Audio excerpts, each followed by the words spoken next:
অসমবাসী ৰাইজলৈ আজি পবিত্ৰ ৰমজান মাহৰ ঈদ উল ফিতৰৰ উপলক্ষে মই দেশৰ সকলো ৰাইজলৈকে আন্তৰিক শুভেচ্ছা জ্ঞাপন কৰিছোঁ। লগতে বিভিন্ন জনগোষ্ঠীৰ শান্তি সম্প্ৰীতি অটুট ৰাখি আজি ঈদ উল ফিতৰৰ নামাজ আমি উদযাপন কৰিবলৈ লৈছোঁ। সেয়েহে সকলো ৰাইজে আৰু দেশৰ সকলো মংগল কামনা কৰি আজি ঈদ উল ফিতৰ নামাজ অৰ্থাৎ ঈদৰ শুভেচ্ছা সকলো ৰাইজলৈকে আন্তৰিক শুভেচ্ছা জ্ঞাপন কৰিলোঁ। সমূহ অসমবাসী ৰাইজলৈ পবিত্ৰ ঈদ উল ফিতৰৰ আন্তৰিক শুভেচ্ছা জ্ঞাপন কৰিলোঁ। এই ঈদে সকলো জীৱনলৈ সুখ সমৃদ্ধি কঢ়িয়াই অনাৰ লগতে সৰ্বধৰ্ম জাতি জনগোষ্ঠীৰ সাতামপুৰুষীয়া ভাতৃত্ববোধৰ এনাজৰীডাল অধিক কটকটীয়া বান্ধোনৰ মাজত থাকক আৰু লগতে সকলো জীৱনলৈ আশাৰ বতৰা সুখ শান্তি বিৰাজ কৰে যেন তাৰে কামনা কৰিলোঁ পবিত্ৰ ঈদ উল ফিতৰৰ। জয়তে সমূহ অসমবাসী ৰাইজলৈ এই মজিয়াৰ পৰা আমি ঈদৰ শুভেচ্ছা জনাইছোঁ। এই ঈদে সকলোৰে বাবে কঢ়িয়াই আনক শান্তিৰ বাৰ্তা, সকলো একতাৰে বান্ধ খাই থাকক। যিদৰে আজান ফকীৰে কৈ গৈছিল, মোৰ মনত ভেদভাৱ নাই অ' আল্লাহ, মোৰ মনত ভেদভাৱ নাই, হিন্দু কি মুছলমান একে আল্লাহৰ ফৰমান, মোৰ মনত একেটি ভাৱ।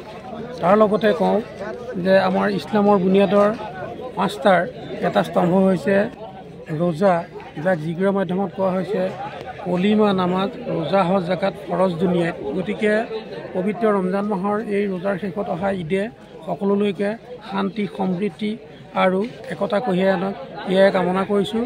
বিশেষকৈ মই ধন্যবাদ জনাব বিচাৰিম আমাৰ গোলাঘাটৰ বাতিবিয়াৰ এই বাৰঘৰীয়া জামাতৰ আঞ্চলিক ৰাইজ তথা বাৰঘৰীয়া জামাতৰ যি যুৱ সমাজ, তেওঁলোকৰ ঐকান্তিক প্ৰচেষ্টাৰে আজিৰ পৰা আমি আৰম্ভ কৰিছোঁ। প্ৰতি বছৰত চেষ্টা চলাই যাম যে এনেকৈ ঈদৰ পাছত জলযোগৰ ব্যৱস্থা কৰা, আৰু আশা কৰিম অনাগত দিনত আমি সকলোকে মিলাই এই ঈদৰ দিনাখন একেলগে যাতে আমি আমাৰ মনৰ ভাৱ প্ৰকাশ কৰিব পাৰোঁ। ধন্যবাদ জনাইছোঁ। আল্লাহৰ ওচৰত প্ৰাৰ্থনা জনাইছোঁ যাতে এই দিনটোৰ পৰা ধৰি অনাগত দিনবিলাক সুখৰ আৰু শান্তিৰ হওক। বাৰঘৰীয়া যুৱক সমাজৰ উদ্যোগত আজি আমি ঈদৰ নামাজৰ পাছত অকণমান চৰ্বত আৰু কেকৰ ব্যৱস্থা কৰিছোঁ অতিথিসকলৰ কাৰণে, বাতৰুৱাৰ কাৰণে, ৰাইজৰ কাৰণে। এয়া আমাৰ প্ৰথম পদক্ষেপ। সমূহ অসমবাসী ৰাইজলৈ বাৰঘৰীয়া যুৱ সমাজৰ তৰফৰ পৰা ঈদ উল ফিতৰৰ আন্তৰিক শুভেচ্ছা জ্ঞাপন কৰিলোঁ। আৰু অনাগত দিনত সকলো ধৰ্মৰ মানুহেই যাতে জাতি ভেদ ৰক্ষা কৰি এনেদৰে ঈদৰ পবিত্ৰ দিনটোত সমিল মিলেৰে আগুৱাই যাব পাৰে, ইয়াৰ এটা মেছেজ দিয়াৰ আমি চেষ্টা কৰিছোঁ। আসসালামু আলাইকুম warahmatullahi wabarakatuh।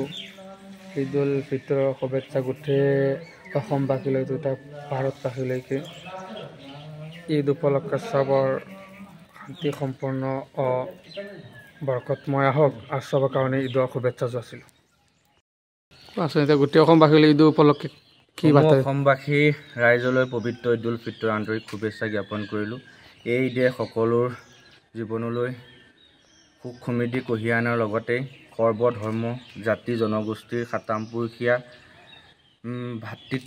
ভাতৃত্ববোধৰ এনাজৰীডাল সদায় কটকটীয়া বান্ধোনৰ মাজত থাকক, লগতে সকলো জীৱনলৈ কঢ়িয়াই আনক সুখ শান্তিৰ আশাৰ বতৰা।